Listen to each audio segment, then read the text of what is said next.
does this matter so much to me? It's because I know what it is like to have something and then to lose it. And I don't want Britain to lose what it has. I grew up in a poor country, and I watched my relatively wealthy family become poorer and poorer and poorer, despite working harder and harder as their money disappeared with inflation. I came back to the UK, age 16, with my father's last £100 in the hope of a better life. So I have lived with the consequences of terrible governments that destroy lives, and I never, ever want that to happen here. Okay. So, hello everyone, and thank you for watching my previous videos.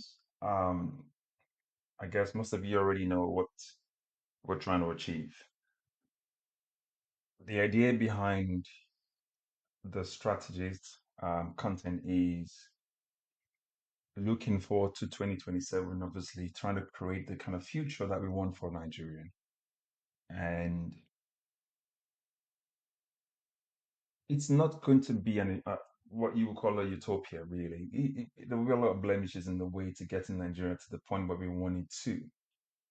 And in getting there, a lot of things will happen. And one of those things that happened recently over the course of the last few months and all of those has been this outcry about the statement that the leader of the Conservative Party, Kemi Badenoch, made recently as well about Nigeria, or bringing bad government and terrible government decisions made by terrible government, and the outcry that it has actually caused in Nigeria. Nigerians reacting to the the comments that she made, and whilst I do not want to sit on those comments that Kemi made, in the sense that I don't want to be carried away by the reactions, but I want to base my reaction on substance. And it is the substance that we need to help fix Nigeria. And I will touch on a few points here and there on what Kemi said and why I think she said what she said and why she's coming for Nigeria the way she's coming for Nigeria.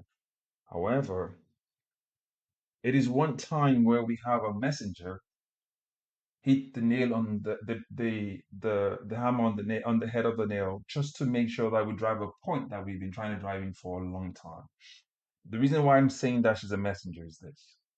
But it serves her own purpose because she has to find a way to sever ties away from Nigeria so that she can have some acceptability in the UK. And of course, when the time presents itself, she can become the prime minister. I'm saying that to say this. We've had very terrible government in Nigeria. We've had very terrible governments in Nigeria, and it will be foolish to deny that. But I will come back to that later. Now, you got to understand something. Kemi is not running for Prime Minister of Nigeria. She's running for the Prime Minister of the United Kingdom of Great Britain and Northern Ireland. Kemi is not running to be the president of Nigeria. And as politicians are known to do, you will raise up a scene uh, to whether or not you're lying. But politicians tend to do that where they create scenarios. But the most important thing is if you take a look at the last 8 years, I mean, going back to Donald Trump, where you create news, it keeps you in the news and people talk about you. So I want to put that on that point, first of all, and say, imagine the scenario she's creating here just to make sure she stays in the news. And you know that when anyone comes for Nigerians will come for that person. And if you want to stay in the news, you need Nigeria. And Kemi obviously understand that principle. But given what I have just said, you also have to bear in mind that prior to the Shettima government taking over the last couple of months, the Conservative Party had been in power for 14 years, and she was part of that government at one point. And these people have security, documents they have on our politicians, Nigerian politicians, I mean, or politicians at large and African politicians, but especially Nigeria in this context as we were talking about. And they have seen the result of terrible government, mismanagement of funds, theft, fraud. So when she's saying that from my perspective, she's saying that from a point of fact of things that she's known, and obviously a lived experience in Nigeria. So she talked about terrible decisions made by government that affects life. And if we transpose that to Nigerian government, we would at this present government and the previous APC government, obviously PDP government prior to that, you can see the decisions and terrible decisions and fraud and mismanagement of funds that has led Nigeria into what Kemi described as a poor country. Nigeria by no means is not a poor country. Even with regards to the amount of money that's been stolen, we would look at some of those in a bit anyway. But in spite of what has been stolen, Nigeria by no means is a poor country. Nigeria is not a country. Let me put it clear: Nigeria is not a poor country. Nigeria is a very wealthy country. What we have are politicians who are corrupt, criminal-minded, they come into public office and they loot terribly well. Yaya Bello is one of those. Alison Diziani is another one. Godwin Emefiele is another one. These guys don't come with sympathy. They come to loot, they come to steal something they will never be able to use for the rest of their lives. I'll give you another example to buttress the case in point. During the period of the 2023 election, when Emefiele was enacting Viability and then they were doing this change of currency, you could see how much people were bringing out money they've stacked up in soccerways, in buildings they couldn't even spend. Money is decaying. That tells you exactly why I said I don't want to sit on, Kemi is just a messenger for something bigger. And I want to redirect our focus to the main point: corruption. We will play other videos to talk about Kemi's experience and Kemi's time um, living in Nigeria and experience. And you cannot downplay her experience. But you have to also understand that it is about the image she wants to portray to the British people, that she's very British as she is British.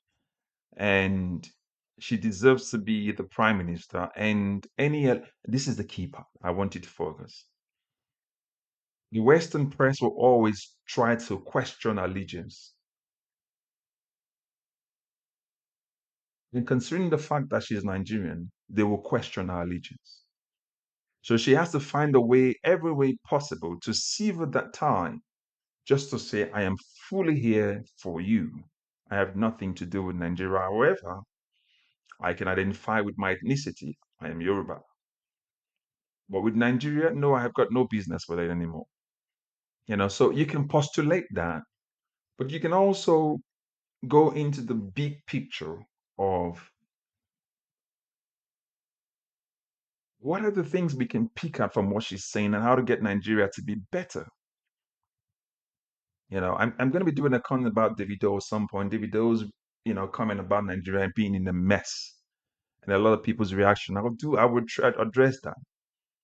But if you've watched my previous videos, you will see where I've been talking about how to get Nigeria back into the right, the way we want it to. We have to create the nation that we want for the future. The current crops of politicians that we have would not do that. Nigeria is a mess by design because it favors certain elements. Nigeria is a mess by design because it favors certain people. And they will leave it by design that way so to continue to favor them until it doesn't. For example, You can hear PDP crying foul every time APC does they do their rigging, right? But PDP used to do all the rigging until it didn't favor them anymore. You see many of these politicians who are now cross-carpeting to APC, they were PDP members. At one time, he favored them until it didn't favor them anymore. And they then cross-carpeted to the other part where it now favors them. So they're continuously going left, right without convictions. And where there's no conviction of what the nation should be, what kind of life the nation should have. What you're going to have, what you're going to have is politicians without convictions, and their end goal is their own pocket, not the betterment of the nation, Nigeria. So if you ask me, use them to try and destroy us. Do you trust the British police? I say do. this. I do. But Listen to Kemi again. remember my experience with the police in Nigeria was very negative. And coming to the UK, my first experience with the police was very positive. The police in Nigeria would rob us. So this is one part where Shettima responded. 'Cause initially, I wanted to just talk about the vice president's response, and which I will come back to later in a way. But I'm putting Shettima's picture here so that you know that at some point we will talk about Shettima's response to Kemi denigrating Nigeria. But you can see she's picking parts as she goes for different conversations. She's picking parts of the problems in Nigeria or the problems in Nigeria. But we have to go back to the root cause of all of this. She mentioned about the police robbing her brother. Just listen one more time. People say, "Oh, I had this bad experience with the police because I'm black and they're white." I was like, "Well, I remember the police stole my brother's shoes and his watch." His shoes? Yeah, they took his shoes and his watch. It's a very poor country, so So this is why I still disagree. Nigeria is not poor, but obviously this we're now being called a poor nation because of the mismanagement of our government officials and the fraud, the looting, you know, the complete utter disregard for um, our natural resources, how it's been mismanaged. So as it stands right now, the current government literally borrows to run the nation. So when she talks about the police stealing from the people, it is the everyday experience of Nigerians as it stands right now. However, there's a root cause for it.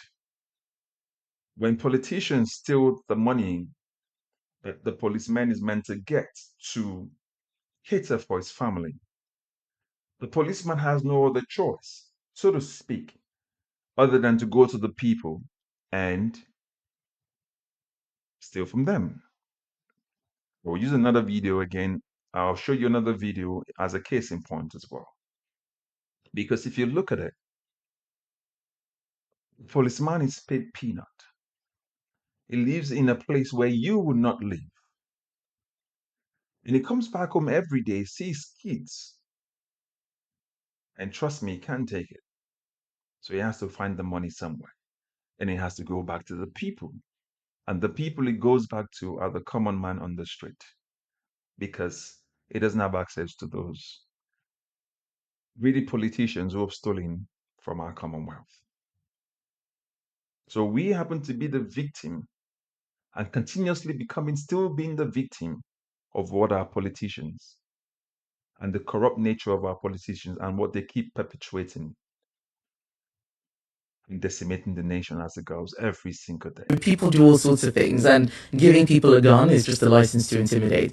But that's not the bar we should use for British police. Obviously, it should be much higher. But my experience was so positive when I was burgled, for example. The police were there, very helpful. They eventually caught the person. This is 2004, so 20 years ago. The police did catch, they did catch criminals, and now we've given them too much to do. So you can see my point when I said I want to pick the points. I'm trying to pick the points that she made. I know she said a lot of things about Nigeria that we are not happy about. Listen, we don't need Kemi to tongue cry for us. But however, we can take the points that she has made and look at our system and say, how do we fix it?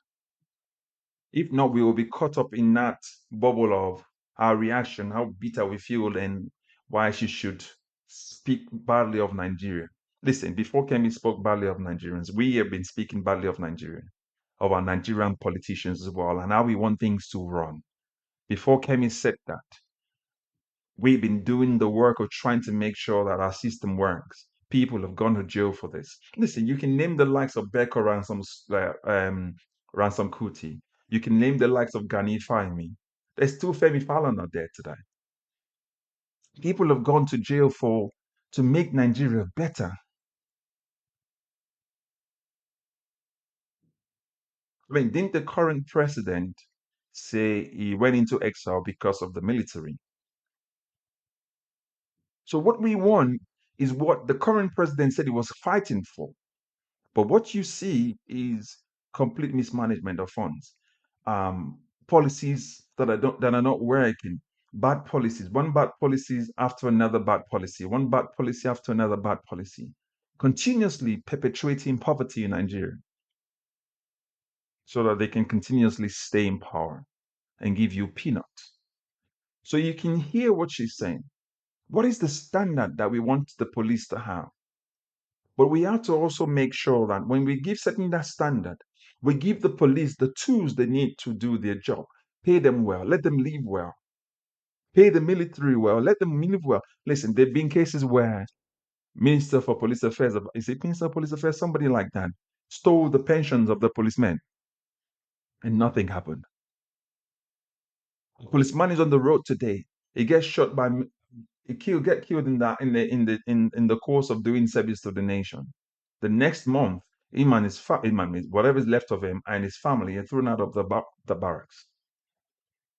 No one looks after our military officers. No one looks after our police. And then Kemi mentioned something, said they've been given too much. Our policemen have become bodyguards to politicians. That's why Alexi Kweche, the one that slapped the Uber or the boat driver, said he wouldn't need to call his police officers. His personnel, that's the Nigerian police officers. He says he wouldn't need to call his Nigerian police officers to beat the boat driver. So these are the things we want to fix by getting the right sort of people coming to power come 2027. That's why I said I don't want to dwell on Kemi's comment. Nigeria is doing well without Kemi in the first place. Now, so Nigeria will get better without Kemi regardless. Do you understand? So she's in the opposition. She needs to stay in the limelight. All right. And you also have to remember that she's talking about bad government. Our government actually dipped the United Kingdom into recession several times anyway, and they've gone from one bad policy after another until they were kicked out. So she's not really coming from a saint perspective when she's talking about bad government. That's why I said I don't want to focus on that. That's a comment is not something we should be dwelling on. Our comment, the areas we should be looking at is how do we, you know, dissect the comment, look at the hard fact of a comment, and how do we fix Nigeria with those comments? Do you understand? Our policemen have been given too much to do, but very little resources to do those tasks. The cars, the vans, the trucks they drive, or whatever car they drive for operations, they have to fuel them by themselves. Who's going to give them that money? It's going to come from me and you. That's why you see them on the road.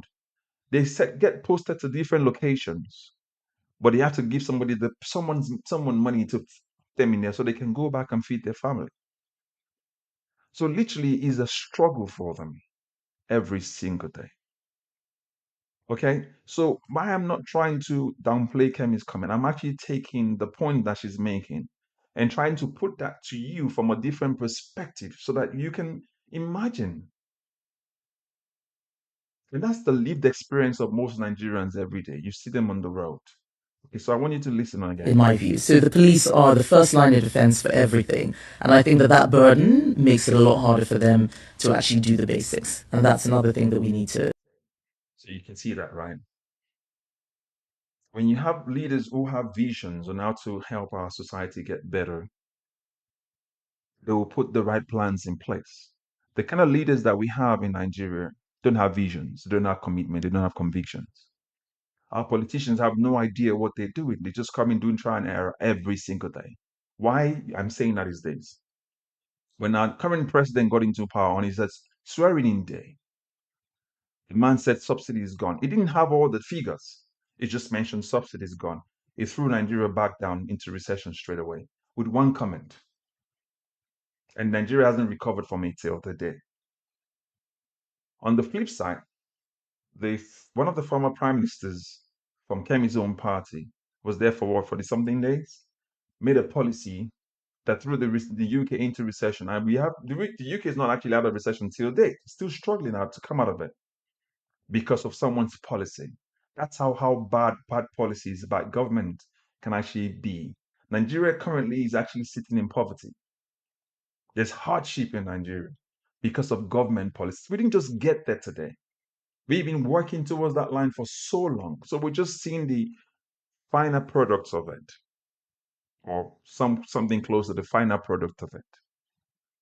So when you hear somebody like Kemi saying things like this, she's saying that from a perspective of the known, like I said earlier. They know our politicians. They've watched them over the years. They know they've been stealing. And they know they bring in the money. Why do they bring them into offshore account? They bring them here, into the UK. So they know. They're not leaving the money in our country, here in Nigeria. They're not. They're taking the money away to the West, to Switzerland, to the UK, to the US to invest. They loot the resources, put them in foreign accounts. And those foreign accounts, those banks and those foreign, use them to do, amazing things in the country.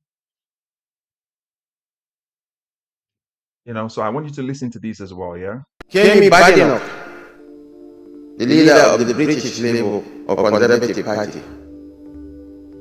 We are proud of her, in spite of her efforts at denigrating her nation of origin. Entitled to her own opinions, she has even every right to remove the Kemi from her name. But that does not underscore the fact that the greatest black nation on earth is a nation called Nigeria. You can see that now. So that's Shettima's response. Shettima's response to what Kemi is saying. Kemi now respond back and say she's not going to launder Nigeria's image. She's not going to be PR to Nigeria. Of course, I'm Nigerian. I can say Nigeria is the greatest black nation on earth. We have the largest population, the largest black population on earth. But we've been plagued with bad leadership. Bad leadership. The current system is not sustainable. Whether or not you like it, is not sustainable. We currently have a president who in power never really told Nigerians what he was going to do. The only thing he told Nigeria was that, and this is Shettima's principle, the only thing he told Nigeria was going to do was to cut down on their purchasing power in order to fix inflation. And trust me, he has cut down on your purchasing power, and there's poverty. So I'm of the opinion here that if we focus on the substance of what she's trying to say in terms of things that we can fix in our nation and the kind of people that we need to get into places of leadership, we can start to get Nigeria back into where we want it to be. But it needs active participation from you and I. Excuse me. And we have to be determined. We have to be determined to get Nigeria to that level. The current crops of politicians we have will not relinquish power. They will not let it go. We have to find a way to make sure that by come 2027, we are active. We start to do our PVC now. You go out, get your PVC early now because we have another principality called INEC that would not let that happen. So if you wait till later, they'll print your cards, but they'll dispose of it, just like they found so many voting cards, PVCs in the bushes later. Okay, so in order to, in order to emphasize what Kemi was saying about police stealing from people, but I want to use these to say this is as an example. All right, so just watch this. Imagine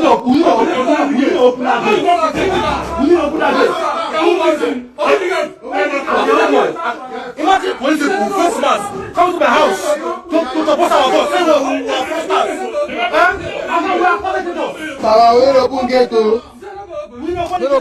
So recently, I think the content creator posted something like this where he said the police came to his house with masks. There is no other country where the police goes into, except if there's situations where that happens anyway. But they don't scale through your fence.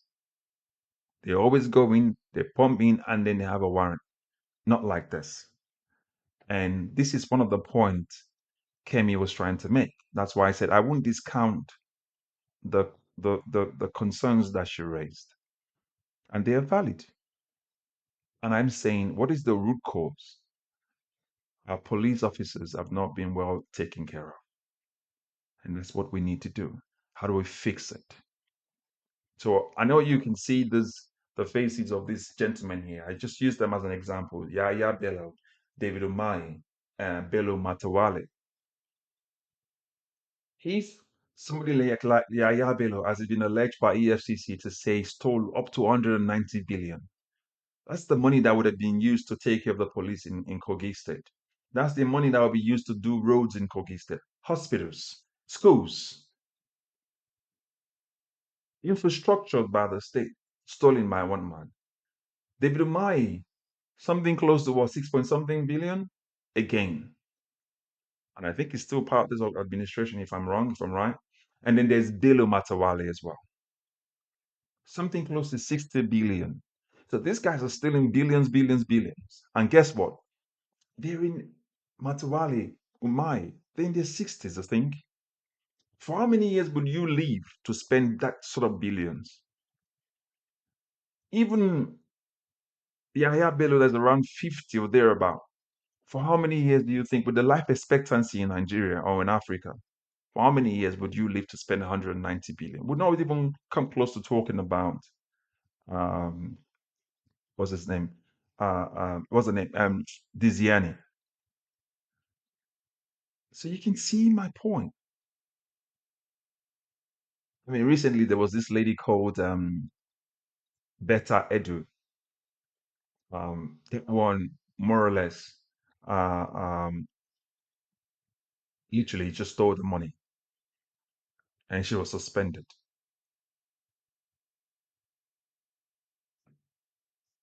So you can imagine the amount of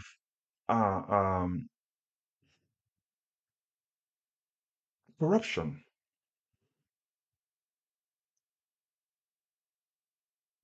Yeah, that's the lady. That's Beta Edu. You can imagine the amount of corruption. So when I say that the likes of Kemi Badenoch understand what is going on in Nigeria, I mean it. They know. I mean, in 2023, during the election, were there not accusations to say Shettima was a Boko Haram apologist or something like that? There was also allegations about our current president being involved in drugs as well. So you can see when people like Kemi, who's been in power, they're trying to say things they're not trying to say anyway, but just want you to figure it out. So we're trying to decode it. But by and large, that's a side. The key part here is what do we do to get 2027 right? And I've mentioned one. Go and get your PVC now. Do it early enough. Don't let them use you. To the area boys, you're suffering the same things all Nigerians are suffering. They will come back in 4 years and 3 years now, or maybe 2 years now, as the case may be, and they will use you to rig election again for another 4 time, but again, you're still going to be in poverty. So I think it's about time where we fix Nigeria.